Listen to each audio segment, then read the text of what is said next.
The Amtrak engineer involved in a deadly crash in Port Richmond 2 years ago returns to Philadelphia to face charges today. Eyewitness News reporter Joe Holden is live outside Central Detectives, where Brandon Bastian surrendered earlier today. Joe.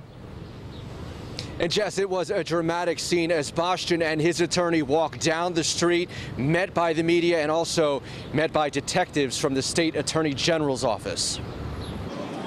This was our first glimpse of Brandon Bastian in the 2 years since he's faced searing questions about his role behind the controls of Amtrak 188 the night of May 12, 2015.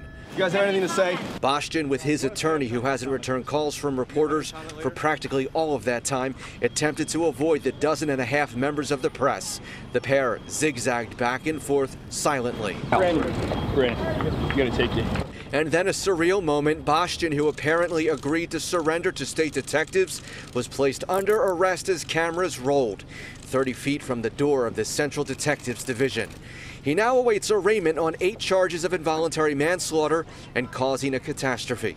Bastian, it said, became distracted and lost situational awareness as train 188 zoomed into a sharp curve in Port Richmond. A federal investigation revealed another train in the area had been hit with a rock, but for reasons still not clear, Bastian accelerated. At 106 miles per hour, 188 derailed. 200+ people were hurt in the resulting wreck. 8 were killed. Philadelphia's scandal-rocked district attorney's office last week declined to prosecute Bastian, saying it lacked evidence to charge him. Pressure mounted. A Philadelphia judge ordered charges be filed. The DA's office responded by kicking the case up to the state attorney general.